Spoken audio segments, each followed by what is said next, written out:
अस्सलाम वालेकुम मेरी प्यारी यूट्यूब फैमिली, कैसे हैं आप सब लोग। आई होप बिल्कुल ठीक होंगे। मैं भी ठीक हूँ अल्हम्दुलिल्लाह।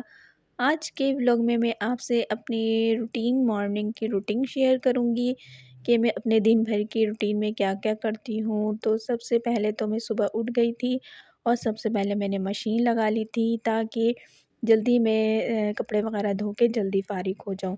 जब हम सुबह जल्दी का आगाज़ कर लेते हैं और जल्दी कामों को शुरू कर देते हैं तो सारे काम हमारे वक्त पर ख़त्म हो जाते हैं और हमें काफ़ी टाइम आराम करने को मिल जाता है।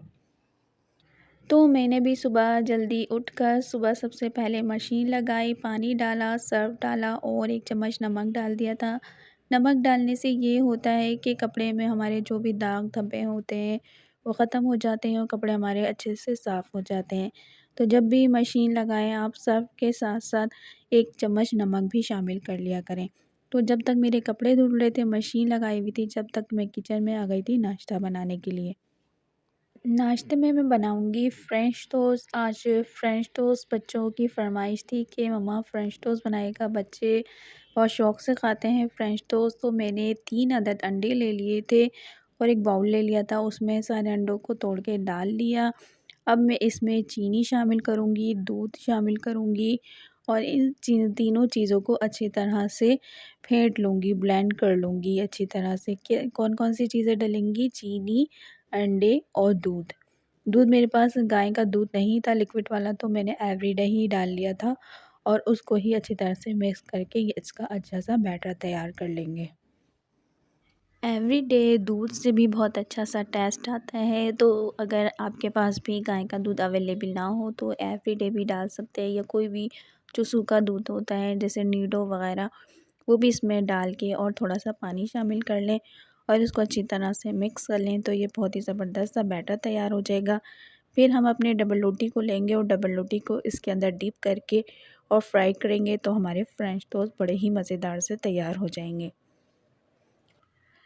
ये बैटर बना के अच्छी तरह से मिक्स करके एक तरफ रख लिया था। दूसरी तरफ चाय भी चढ़ा देते हैं ताकि चाय भी हल्की आंच में पकती रहे। तो मैंने पानी ले लिया था, मैं पत्ती डालूँगी और इसी में ही एवरीडे डाल के, चीनी डाल के, सब चीज़ें डाल के और इसको हल्की आंच में चढ़ा दूँगी ताकि चाय भी हमारी एक चूल्हे पे चाय पकती रहेगी, दूसरे चूल्हे पे हम अपने फ्रेंच टोस्ट की तैयारी कर लेंगे। इस तरह से हमारा बहुत ही जल्दी नाश्ता बन जाएगा। जब हम 3-4 चूल्हे यूज़ करेंगे तो काफ़ी जल्दी बन जाएगा। तो मैं इस तरह से चाय बनाती हूँ कि पानी भी उसमें डाल देती हूँ, पत्ती भी डाल देती हूँ, चीनी भी डाल देती हूँ और एवरीडे भी एक ही पतीली में डाल के और इसको हल्की आंच में रख देती हूँ ताकि अच्छी सी चाय बन के रेडी हो जाए। चाय भी चढ़ा दी थी एक चूल्हे पे, सब चीज़ें डाल के चाय पक रही थी हल्की आंच में और इस तरह से हमने जो बैटर तैयार कर लिया था, डबल रोटी ले ली थी। डबल रोटी को इस बैटर में डिप करके दूसरी तरफ मैंने फ्राई पैन रख लिया था चूल्हे पे और उसमें थोड़ा-सा घी डाला था और ये जो डबल रोटी है इसमें हम बैटर में डिप करते रहेंगे और इसको फ्राई करते रहेंगे। जितना फ्राई पैन होगा, छोटा फ्राई पैन है तो 2 डबल रोटी आ जाएँगे, 3 बड़े हैं तो 3 रख लेंगे। तो इस तरह से मैंने 2-2 करके बनाए थे। एक तरफ जब हल्का-सा सिक गया था तो फिर मैंने पलट दिया था और फिर इसको प्लेट में निकाल लिया था। इस तरह से जितने भी डबल रोटी हैं पूरे ही एक पैकेट जो था डबल रोटी सबके ही मैंने इस तरह से फ्रेंच टोस्ट बना लिया था। बहुत ही मज़ेदार और यम्मी बन के रेडी होते हैं, ज़रूर ट्राई करिएगा। संडे वाले दिन ये बच्चों की, हस्बैंड की छुट्टी होती है तो इस तरह की मैं चीज़ें बनाती हूँ। जैसे कि वो होता है मालपूरा होता है वो बना लेती हूँ। किसी दिन या तो अंडा पराठा बना लेती हूँ या इस तरह की जो भी नाश्ते होते हैं जैसे डिफ़रेंट नाश्ता हम कर रहे होते हैं डेली। एक ही नाश्ता कर के हम बोर हो जाते हैं तो इसलिए मैं डिफ़रेंट नाश्ता तैयार करती हूँ रोज़ाना। और बच्चे जब स्कूल जा रहे होते हैं तो इतना टाइम नहीं होता नाश्ता इतना बनाने का, तो इस तरह से मुझे भी थोड़ी-सी हलकस आती है उठने में। तो बेकरी की चीज़ें लाते हैं हम, जैसे बाखर ख़ानी हो गई और बन हो गया, डबल रोटी हो गए। इस तरह के हम जब बच्चे जा रहे होते हैं स्कूल तो इस तरह का नाश्ता कर लेते हैं हल्का-फुल्का और सुबह-सुबह किया भी नहीं जाता इतना। लेकिन जब छुट्टी का दिन होता है तो बहुत ही अच्छा-सा हैवी नाश्ता करते हैं या तो हलवा पूरी मँगा लेते हैं। तो इस तरह से मेरे फ्रेंच टोस्ट बन के रेडी हो गए थे, चाय भी बन गई थी। अब हम कर रहे थे ब्रेकफ़ास्ट। चाय थोड़ी-सी पक-पक के थोड़ी-सी काली हो गई थी। जब हम ज़्यादा ही हल्की आँच में पका रहे होते हैं या तो कम भी हो जाती है और थोड़ी-सी काली भी हो जाती है। तो इस तरह से थोड़ी-सी काली हो गई थी। एवरीडे डलती है, एवरीडे वाला चाय बनाए थे, लेकिन फिर भी थोड़ी काली चाय लग रही थी। तो इस तरह से नाश्ता भी कर लिया था, नाश्ते से फ़ारिग हो गए थे और साथ ही मुझे अंडे आलू बनाने थे। तो मैंने सोचा नाश्ते से फ़ारिग होने के बाद फ़ौरन ही मैं दोपहर का खाना और रात का खाना मैं एक साथ बनाती हूँ। दोपहर में बना लेती हूँ, वही हम रात में भी खाते हैं, एक ही टाइम एक ही खाना दोपहर में भी खाते हैं और रात में भी। या अगर मैं रात में बना लूँ तो अगले दिन दोपहर में भी वही खाना खाते हैं।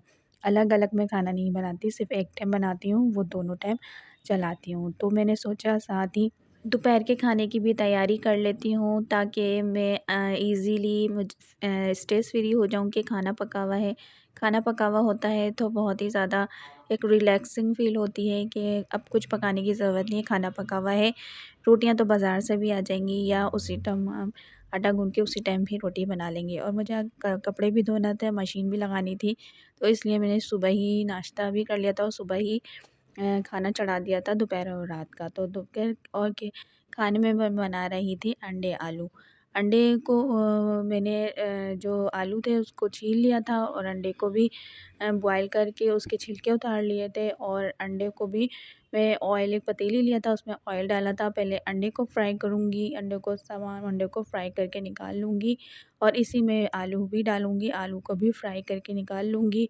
जब आलू अंडे फ्राई किए हुए होते हैं तो उसका अलग ही टेस्ट आता है। और ऑयल में थोड़ा-सा नमक छिड़क लिया था, ताकि ये जो अंडे हम फ्राई कर रहे हैं वो चिपके नहीं और टूटे नहीं। तो इस तरह से सारे अंडों को मैंने हल्का-हल्का सा फ्राई कर लिया था। अब मैंने आलू डाल दिया है। आलू को ऑयल में थोड़ा-सा फ्राई करूँगी ताकि अच्छे से क्रंची से हो जाए। फिर उसके बाद मसाला भून के हम अंडे आलू तैयार करेंगे। अंडे आलू का सालन इस तरह से बहुत ही मज़े का बनता है। वैसे भी डाल सकते हैं कच्चे बगैर फ्राई किए हुए, तो उसका इतना अच्छा टेस्ट नहीं आता।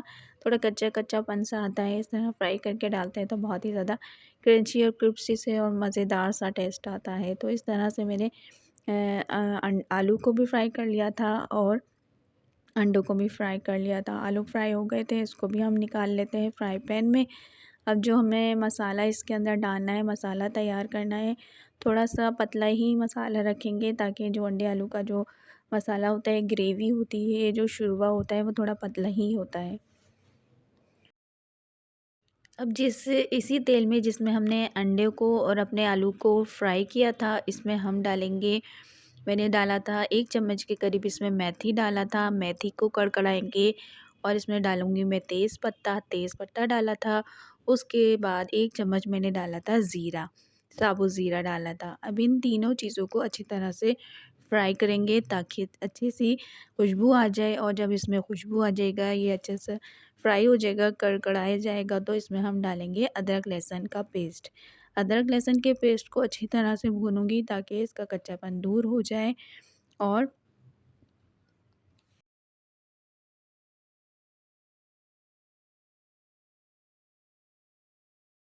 अदरक लहसुन को अच्छी तरह से भून लिया था, ताकि इसका कच्चापन दूर हो जाए। और उसके बाद बेसिक से मसाले जो हैं वो इसमें मसाले डालेंगे।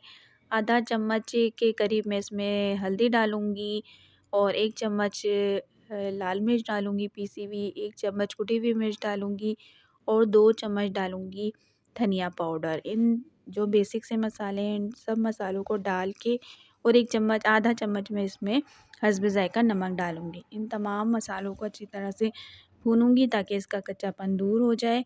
और इस तरह से डाल के हल्का-सा फिर भूनूँगी, फिर थोड़ा-सा पानी शामिल कर दूँगी, ताकि मसाला हमारा अच्छे से पक जाए, इसका कच्चापन दूर हो जाए और जो ऑयल है वो सेपरेट हो जाए, ऊपर आ जाए। तो फिर ये मसाला हमारा अच्छे से भून जाएगा, जब हमारा ऑयल ऊपर आ जाएगा तो।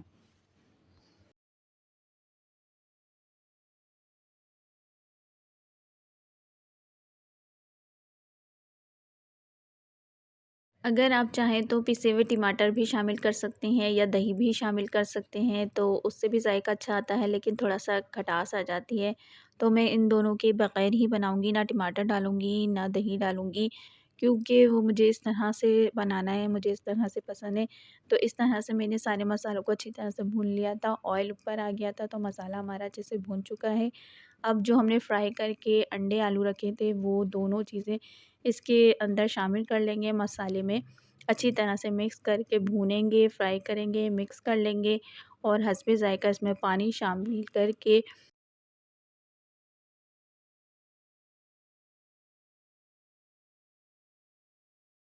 पानी डाल के इतना पकाएंगे कि हमारे जो आलू हैं वो भी गल जाए और जो शूरवा है वो भी अच्छी तरह से पक जाए और अच्छा सा एक शूरवा, अच्छी सी ग्रेवी बन जाए इसमें, क्योंकि हम ये शूरवा वाला बना रहे हैं। तो इस तरह से हमें इसको रखना है। अच्छी तरह से मिक्स कर लेंगे और पानी डाल लेंगे और फिर एंड में मैं हरा धनिया डालूँगी, हरी मिर्चें डालूँगी और कुटी हुई वो जो ज़ीरा पाउडर होता है ऊपर से वो छिड़क देंगे, पिसा हुआ गरम मसाला छिड़क देंगे। तो ये ज़बरदस्त से हमारे अंडे आलू तैयार हो जाएंगे। या तो आप चावल बॉयल करके बॉयल चावलों के साथ भी खा सकते हैं या रोटी के साथ भी खा सकते हैं, तो बहुत ही अच्छे लगते हैं। तो इस तरह से मैंने दोपहर का खाना भी तैयार कर लिया था, ये रात को भी हम यही खाएंगे। तो इस तरह से मेरे काम की बचत हो जाएगी, उस तरह से मुझे आराम मिल जाएगा और बाकी का जो दिन है वो आराम से गुज़र जाएगा। तो इस तरह से बर्तन भी धो लूँगी, किचन भी साफ़ कर लूँगी।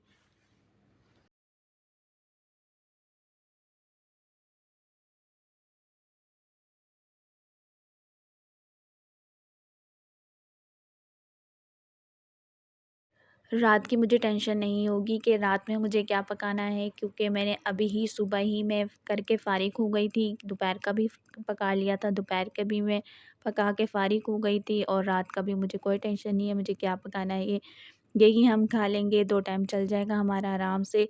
तो इस तरह से मैंने हरी मिर्चें भी इसमें शामिल कर दी थी, हरा धनिया भी इसमें शामिल कर दिया था और ये अच्छा मज़ेदार सा हमारा अंडे आलू का सालन तैयार हो गया था।